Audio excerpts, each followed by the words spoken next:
It's time to stop with all the elitism in gacha gaming. It's time for some nuclear level drama here on this channel. I'm just kidding.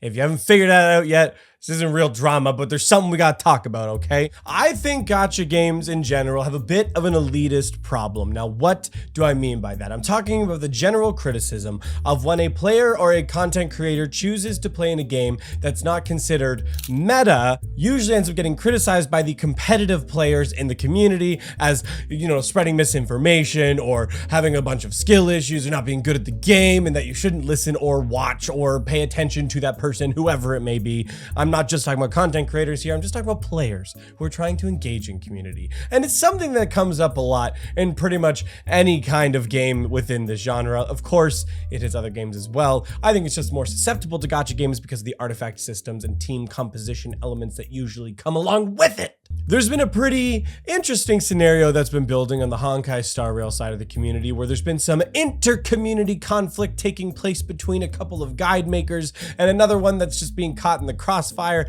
and it's all just a little bit silly. As a quick little recap, this is Gacha Smack. He is a guide maker for Honkai Star Rail, along with another content creator named Mr. Pokey. He's there down in the corner. Now, there's been a little bit of a feud developing between the two, where initially Gacha Smack released a video talking about how a combination of two characters, in this case Sparkle and Branya, is a little bit of an overhyped team composition and people need to chill out about it.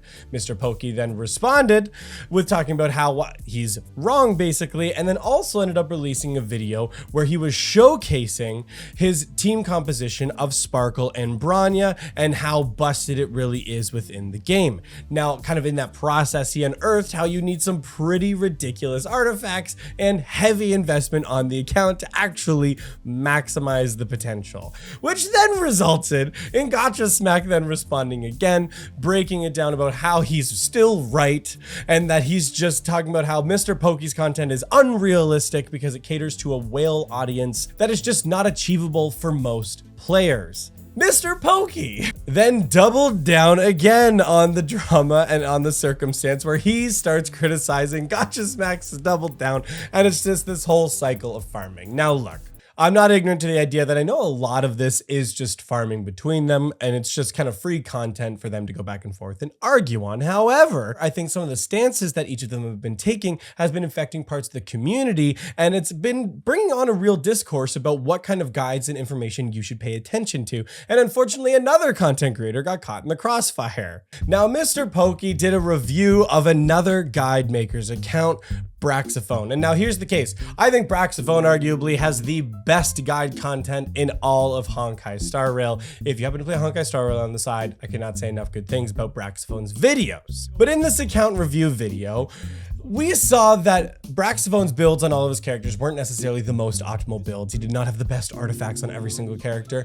And now his legitimacy and validity as a guide maker is being called into question because on his personal account, he does not have the most meta builds or meta characters or the most optimized artifacts, which requires a ridiculous amount of farming to actually get those. It's just so crazy to me that they're actually calling into account his character and validity as a guide maker simply because his personal characters are not that great. So let's level on this really quick. In the Gacha Smack and Mr. Pokey drama, I think it's pretty much dumb, to be frank. Mr. Pokey is just making guide content that caters to more whale-based players, people who have heavily invested accounts, which there's nothing wrong with the videos that he wants to put out in and of themselves. In the same way, Gacha Smack is speaking to the everyman, to the most majority of players who are probably only maybe doing a daily pass or a battle pass here and there, nothing crazy investing on their account. So they both have different approaches to content, the team compositions, and the advice they're going to give because people's accounts are all going to be a little bit different. Now look, I'm not going to be a fence sitter here either. From a broad utility standpoint, I do think Gacha Smack's content is definitely going to be the better fit for most players, and I think just speaks to a wider audience. So I do still think his approach is going to be good. But that doesn't mean that Mr. Pokey's like whale-based content or whale-based showcases and things that he shows off there aren't entertaining or fun. So like, both can still exist and be a good time, and also both in some ways can be right. But I do still think Gacha Smack has a, broadly speaking, better approach to kind of speak to what is actually realistic for most players. But I mean, that's just me. However, in an area that I do think is a little bit ridiculous here is the criticism of Braxophone in all of this. And I do think there is something that everybody can learn with what's going on with Braxophone. Now, as I've said before, I think Braxophone has some of the best guide content available in Honkai Star Rail. It's entertaining, it's engaging, and it's informative. It's just all around a good thing. So the fact that his personal account may not reflect everything that appears in the guide content isn't that weird. He very likely is, and I believe is the case, that he's using other accounts and other people in his community's accounts to consolidate a bunch of information for the guides that he's putting together. So because he chooses to play the game differently on his own personal account with not feeling the need to have to farm every single perfect artifact for every single character does not invalidate any of the information that he's sharing on his guides and the information for the videos. And I think this same theory applies to other gacha games and spaces where the same thing comes forward. I think this often manifests itself in PGR as the term skill issue. Now, hold on. Before you start bringing out your pitchforks and start criticizing me, I'm very much aware that the skill issue is often used as a joke. I was memeing on it even in my previous boss stage event video that I did, the Sinister Craft. I was memeing on the skill issue meme. I think it's really funny to do that, and I like to criticize myself doing that. I don't mind making fun of myself when I do that. So obviously I know skill issue is used as a joke. However, there is a subset of people that do like to use the term skill issue as a way of invalidating somebody's opinions, account, or experience simply because of skill issues. And this transcends outside of content creators, not just simply for content creators and myself.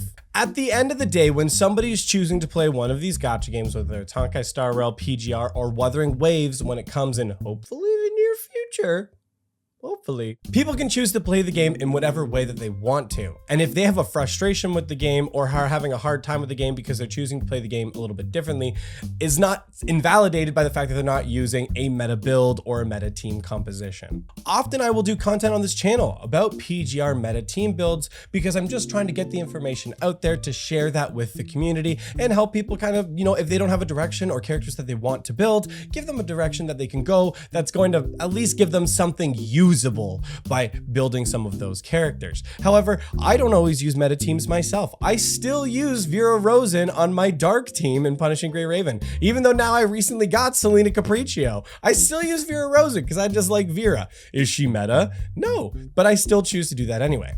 Also, when it comes to skill, I may not be the best PGR player out there. I mean, of course I am. Of course I'm the best PGR player out there, but I may not be the best PGR player out there.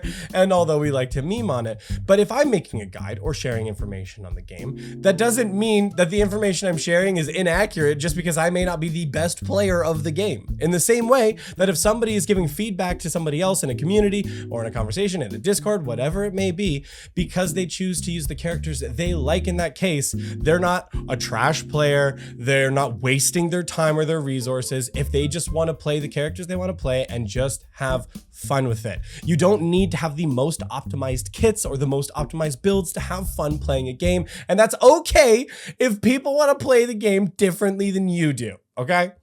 That's all that really matters here. We're all, at the end of the day, we're all here playing games. We're just trying to have fun and enjoy these games together. Some people choose to be competitive. They want to have the meta builds. They cater to whale-based players because that's what they're trying to do. They're trying to reach the tippity top. Other people are just trying to be casual with it and just have fun with their experience and playing it. And if that's what they want to do, both players are valid and you're both allowed to play that game. However, it becomes a problem when you start criticizing the other for how they're choosing to play the game.